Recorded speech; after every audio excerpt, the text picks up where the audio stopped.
joining me today. I'm so excited to be here with you because I've been longing for today when I will begin recording season 2 of Olabooks Readers Reviews. This time, I will feature myself reading my book titled Good Pedigree. Okay, what is Olabooks Readers Reviews? This exactly is the program I started this YouTube channel with. And the inspiration came to me to start reading my books on this channel so that we can rub minds together, so that we can view the ideas, the issues in the stories and see how they affect us or how they affect other people around us. Because the books, the stories that I write are relatable stories. You can easily relate to them. These are things you find happening in the society. So today I will begin reading Good Pedigree, written by 𝐦𝐨𝐬𝐞, my humble self. And actually it's not going to be the first reading, because in this video titled Book Events, that is the video that I've linked in the description below. It is the video where I celebrated publishing Good Pedigree 𝐵𝐵𝐺. So there's a lot of information in that video. If you would like to listen to that video, to watch it, it is linked in the description below. Okay, so I want to wish all fathers a beautiful, a happy Father's Day, because you all deserve it for all the good and wonderful things you do as fathers. And a very great way to celebrate Father's Day is by reading chapter 1 of Good Pedigree 𝐵𝐵𝐺, because chapter 1 tells the story of a worried father. This man worries so much about what the outcome of his children would be if he's not able to meet a demand, as he will find out as I read this story. All right. If you would like to purchase the book, the links are in the description below. It is everywhere. On any major online bookstore, you will find Good Pedigree 𝐵𝐵𝐺. You can search it out by typing in my name, 𝐦𝐨𝐬𝐞.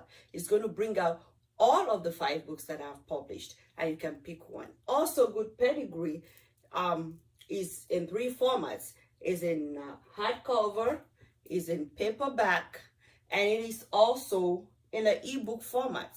So if you decide to get your copy from Amazon, then you can get your copy from Amazon, and you can also read it for free if you have Kindle Unlimited. You will be able to read my book for free. And I will also ask that after reading the book, I'll ask for you to drop a review. You're going to see the review link in the description below. Thank you so much for joining me, and let us go straight into reading. Chapter 1, His Worries. Alani wakes up with a pang of headache. Cock-a-doodle-doo. This is the 4th morning he is waking up before cockcrow. His worries keep him up for a long time at night. He likes to sleep. Even when he wakes up before cockcrow, he stays a little longer in his bed. Alani is a worried father. His farm is sick, and for the 3rd year in a row, it looks like he will have a poor harvest.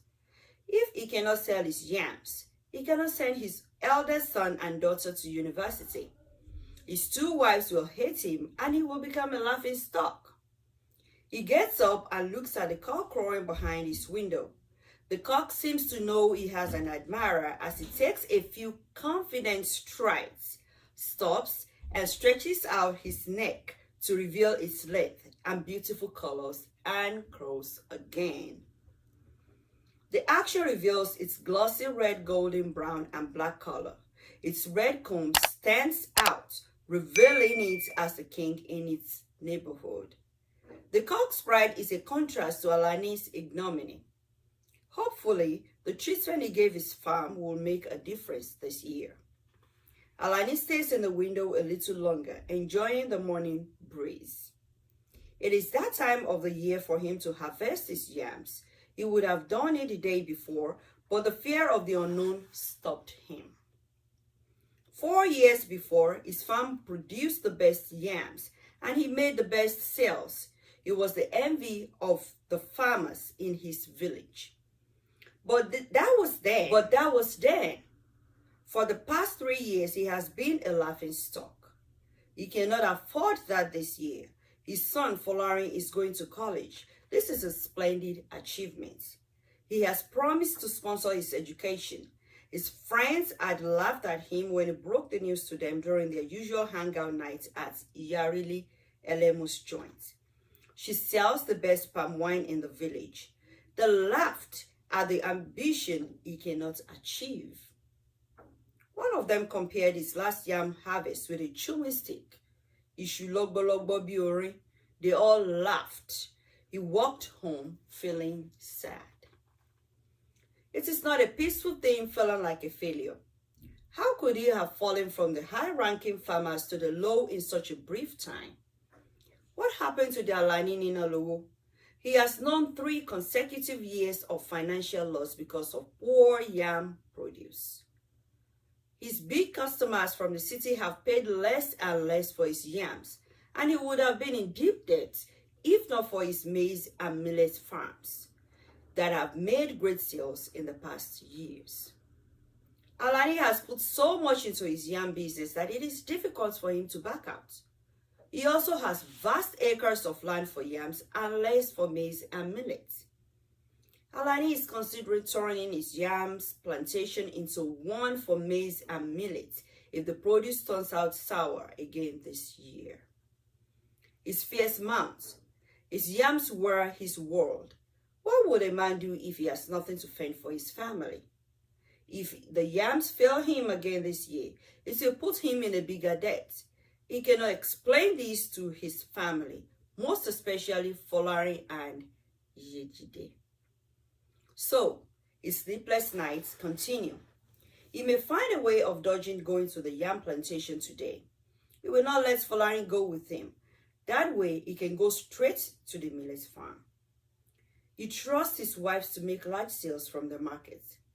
𝐥𝐸𝐤, his distributor, also bought a lot of his millet and maize last year. What about his son going to school? He will probably borrow some money from his friend 𝐷𝐷𝐷𝐷. Folarin must go to school, he said out loud. How will he pay him back? 𝐷𝐷𝐷𝐷 is his friend, but also a business owner. He will ask for a collateral. His maize and millet farms put together cannot be enough collateral. He can tell him he is changing from being a large-scale farmer to a large-scale maize farmer. Anyway, yam is not his only product. His maize comes out very well, and he makes large sales out of it.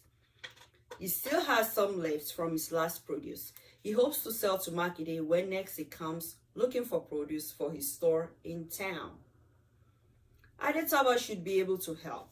He is a rich man who trades in palm oil. He is an expert of palm oil, and people know him far and near for his enormous assets. Alani wonders why 𝐷𝐷𝐷𝐷 laughed so hard when they made a jest of him at 𝐥𝐤𝐤𝐿's spot. Is 𝐷𝐷𝐷𝐷 happy that his friend is having a hard time?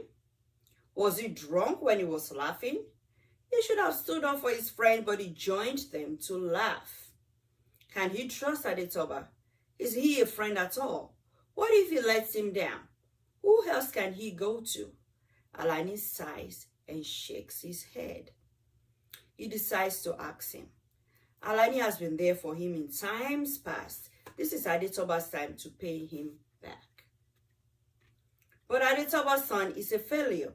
He is the laughingstock of the community. What if he is jealous of Folarin going to school? Is that why he laughed at him at the bar? He could see the contempt in his eyes as he laughed hard. What will happen if I cannot raise money for my children's education? Will Folarin become a struggling farmer like me? And 𝐥𝐤𝐤𝐤 become a petty trader like her mother? Or what still, will she get pregnant by a non-entity and end up marrying at an early age of 18? He asks himself and ponders the question. He answers out loud with a big no. There must be a way. I must sort this out. I am a man and will continue to be one. How about I sell one of my farms? I will raise a lot of money and even have some left to do other things. Maybe save it and use the balance to pay for next year's fees. No, selling my farmland would be the last resort. I intend to leave my farmlands as an inheritance for my children. I intend it to be a family heritage, something my children will point to as a treasure handed down from generation to generation. His father left it for him, and he has done so well by buying more. Selling it will kill him. There must be another means. He fears 𝐥𝐤𝐤𝐿 will soon fall into the hands of one of the village boys who has no future. To Alani, if a man's future is not beyond their village, then that man has no future. Each day he thinks about it, he feels so enraged. He cannot imagine his son 𝐥𝐤𝐤𝐿 introducing a boy from the village as her fiancé. Ha! He glances to where Scotland lays leaning on the wall and thinks of what he will do to such a boy. Alani wants her to go to the city, only to study, become successful. He wants his children to be part of their village success story and to be more prominent people who will bring the city to the village. If he cannot fund all his 4 children in school, at least he will struggle to send 2. Selling my property is not the solution. I will go to the farm and see what I can get from it. This is my source of livelihood. That is my strength, and that is where the solution is. He summons courage and gets ready for the farm. As he comes out of his room, he sees Fola sitting down with a hole on his shoulder. "Ẹ káàárọ̀ bàámi," he greets. "Afolarin, Omola, Jibi," Alani replies. "Ara le bàámi." So I just want to pause here and say that all of these words that are not English words, all these Yoruba words have been translated and they are on the back of the book. But I do not want to interrupt my reading by going back to the translation page. Leave me a comment if you have any question about that. And I just wanted you to know, if you have a copy of the book, all you have to do is go to the back, you get the translations. And all of this part I've read are just greetings. I continue reading. "Why are you up so early?" Alani asks his son, feeling concerned. "Because we will do the harvest together, Bami," he replies, showing off his hoe and cutlass. "Afolarin, I can do the job all by myself. I mean, your hands are for writing, not for the farm. If you continue to make me proud by doing well in school, I will continue to labor on the farm to pay your school fees." Afolarin, "Wole lọ kó lọ sùn," Alani concludes. "No, Bami, I want to help you. You usually hire people to help you on the farm, but you have hired none this year. I know it is because of the fear that the harvest might not be bountiful again this year, but I believe you will need help. With the way you worked during the planting season and the way you tended the farm, I know you will need help. We will have a bountiful harvest. Let us go, Bami." Alani heaves a sign of relief. "I have raised a man," he said with pride. "Let us go, my son." Father and son walk towards the farm, talking like old friends. Fola is telling him about school. He is telling him how he likes agricultural science as a subject. He tells him they learn the theory and sometimes practicalize because they have a school garden. Alani is listening to his son, but he thinks he hears a rustle in the bush. He motions for his son to stop talking. They also stop walking. They listen. It is more than a rustle. They hear voices. 2 people come out of the bush hand in hand. 𝐥𝐤𝐬𝐿 the tailor and 𝐦𝐤𝐤𝐬, Alani's daughter. She freezes as she sees her father. She runs back into the bush, but 𝐥𝐤𝐬𝐿 follows and holds her back. 𝐦𝐤𝐤𝐬, 𝐦𝐤𝐤𝐬, Alani calls. He runs forward wielding his cutlass at 𝐥𝐤𝐬𝐿. Fola stops him. 𝐦𝐤𝐤𝐬 and 𝐥𝐤𝐬𝐿 escape. They did not make it to the farm. Alani gives chase as he rains curses on 𝐥𝐤𝐬𝐿. Fola chases along with him, doing his best to calm him down. They get home. 𝐦𝐤𝐤𝐬 is not there, and this enrages Alani the more. He calls out to his 2 wives and demands to know who knows about 𝐦𝐤𝐤𝐬's whereabouts. The news surprised them. 𝐕's mother did not believe him until she goes into her room and finds out she is not there. She shakes with fury when she realizes what her daughter has done. Alani blames her for 𝐕's actions. He says she is not doing her motherly duties. That is why her daughter is all over the village selling herself like a cheap slut. Alani said he is sure he was going to stop 𝐕's education. 𝐕's mother goes on her knees and begs on her daughter's behalf. Alani rages and rants and fumes. When he's exhausted, he resigns to his room. Fola worries for his sister. He does not know where she could be. He takes a walk down to 𝐦𝐤𝐬's home. He is not there. Fola hopes he had not absconded with his sister. It is moments like this that he wishes he has a telephone. His father did not think a telephone was a necessity until he started dealing with 𝐦𝐸, a farm produce trader from the city. 𝐸𝐸 bought a phone for his father as a gift. He showed Fola how to use it so he could show his father. His father only communicates with 𝐸𝐸 on the phone. He says he does not know anyone else from the city. Alani is the envy of his friends because of his phone, but he never takes it outside his house for the fear of it being stolen. There are a few other people with phones in the village, but Alani is not interested in sharing phone numbers. Fola knows the first thing he will do when he starts school will be to get a phone. He thinks if he has a phone and his sister has one as well, communication would not be an issue. He checks in some of 𝐕's friends' houses, but no one has seen her. He thinks about her going to their uncle, 𝐴MO, but brushes it aside. She would not have gone that far. If she had, he was not ready to go. He walks back home dejectedly and tries to talk to his father, whose fury he cannot abate. Fola sits down to eat the meal his mother prepared. It was his favorite breakfast, 𝐤𝐤 and akara. He adds some honey to his 𝐤𝐤. While he is enjoying his breakfast, he thinks about going to the farm alone. If he can harvest some yams, he's sure his father will be proud of him, especially if they come looking big. However, doing it alone may be risky. He has never done it alone before. 𝐦𝐤𝐤𝐞, his friend, should be able to help him. He finishes his breakfast hurriedly and heads towards 𝐦𝐤𝐤𝐞's residence, about 15 minutes walk from his house. 𝐦𝐤𝐤𝐞 is the son of a wealthy man, well respected in the village. As he approaches his house, he thinks of how foolish he is to have thought he will give him a hand on the farm. His father has servants who do all the dirty jobs for the family. 𝐦𝐤𝐤𝐞 is his best friend, but not in need, not with getting dirty with hands. Fola knows he is by himself.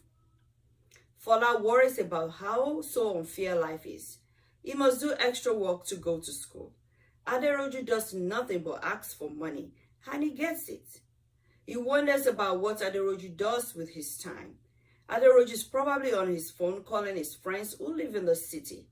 Joining him in chatting with friends sounds like a good idea. That would be fun.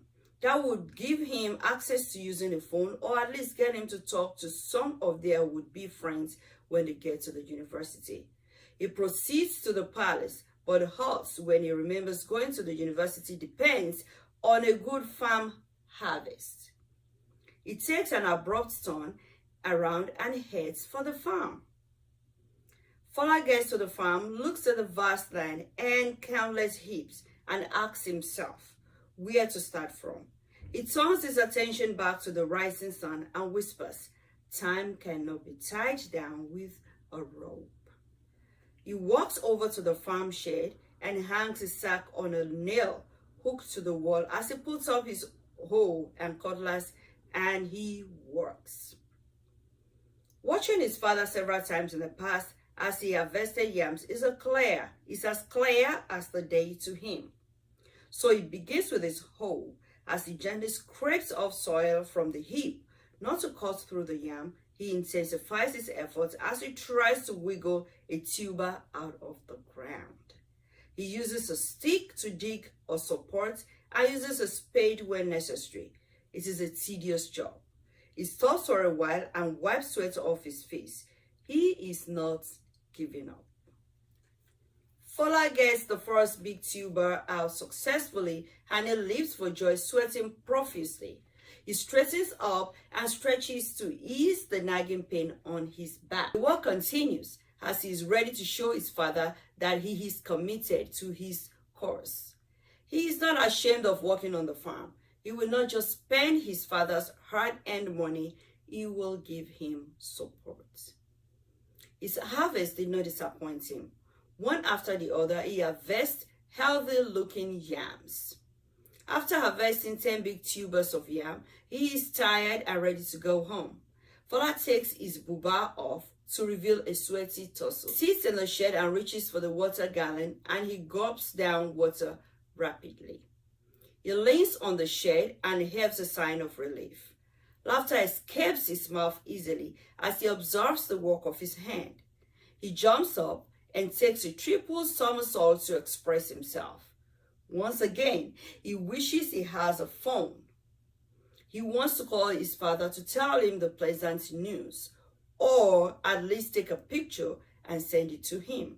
He cannot wait to get home. As eager as he is, he takes more rest before he begins his journey home. His back aches and his hands hurt. His father is right. Farm work is not good for his hands. Both palms are red with blisters and they hurt badly. He looks in the shed for a remedy and finds none. A dirty rag sits on top of a sack in the shed and he rips the rag into 2 equal parts and successfully wraps his hands with the rag. This will protect the blisters from hurting as he takes the tubers home. Fola had the yams he harvested packed in a wheelbarrow and he wheels them home. He is tired. He stops intermittently to take a break as the distance from the house is about 90 minutes. His method of wheeling the yams home was commercial. The more people walked past him, the more buyers he had for the yams unharvested. Stopping to catch his breath represents a hawking zone for some villagers, and they are ready to buy his yams. He is not willing to sell, not until his father sees his harvest. Soon, the news will be everywhere that things have turned around for Alani. Fola is happy. He cannot wait to get home and ask for his father's phone to call 𝐤𝐸𝐬. He needs his patronage to get money for school. It looks like his dream is coming true at last. Okay, that was a long read. Well, I decided to be finishing each chapter as opposed to reading half of a chapter in one episode and then reading another chapter in the next episode. I believe you'll be able to keep track of the story that way. So this video is for chapter 1 and it is titled His Worries. So quickly, I want to say something there. I know a reader found Alani as a very funny character. She said she liked him so well. She kept going back to the scene of where he was wielding his cutlass. So that seemed to, was really interesting to that reader. So that is what I want to talk about. Now, the chapter started revealing to us the state of Alani, a worried father.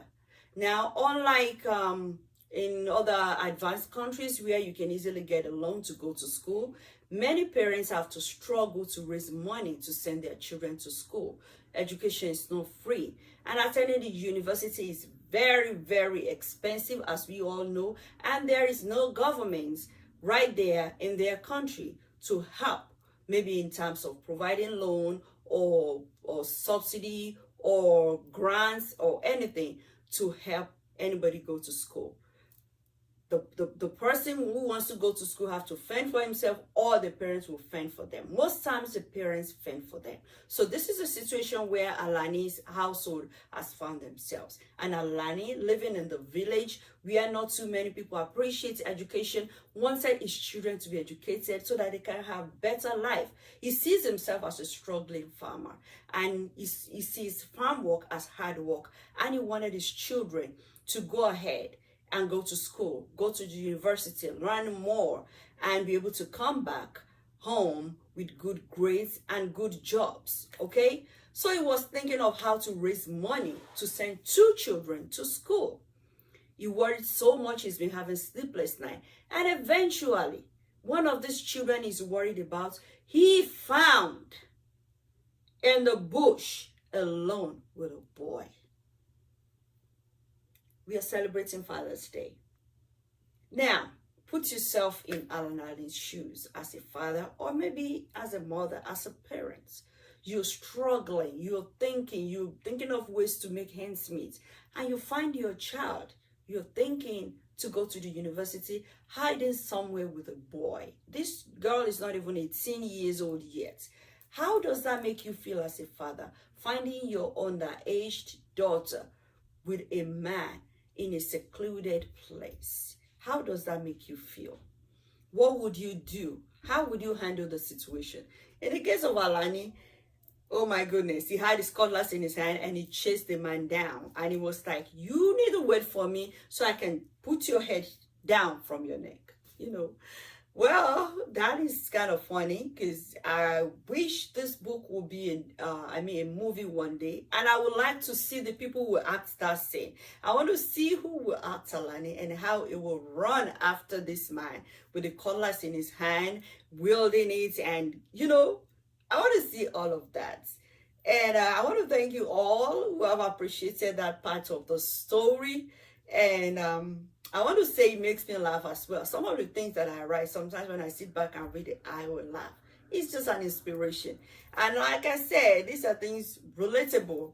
If you're a part of that community, we know that that scene is relatable. I mean, those fathers, those ancient fathers, they will do things like, they will go to any length to protect their children. That is not to say that violence is what I enjoy. No, I do not like violence. I'm just revealing the mind of a father who has a heavy heart, thinking about how to sponsor his children to school, and then finding that child in the bush in the early hours of the morning with a boy. Let me know what you think. If you like the book and you would like to make a purchase, the links are in the description below, and don't forget to subscribe. If you've been watching this channel for a while and you've not subscribed, hit the subscribe button right now so that you will get notification when I drop a new video. Until next time, when I come your way again with chapter 2, I wish you all the best. And I also want to like a comment. Will you like shorter videos, like me reading a chapter 2 or 3 times? Or would you just like me reading the whole chapter like I've read today? Please let me know. I really, really appreciate your comments and your inputs. If I don't hear from you, I'll just keep reading a chapter at a time. Thank you so much once more, and you have a fabulous time. Bye.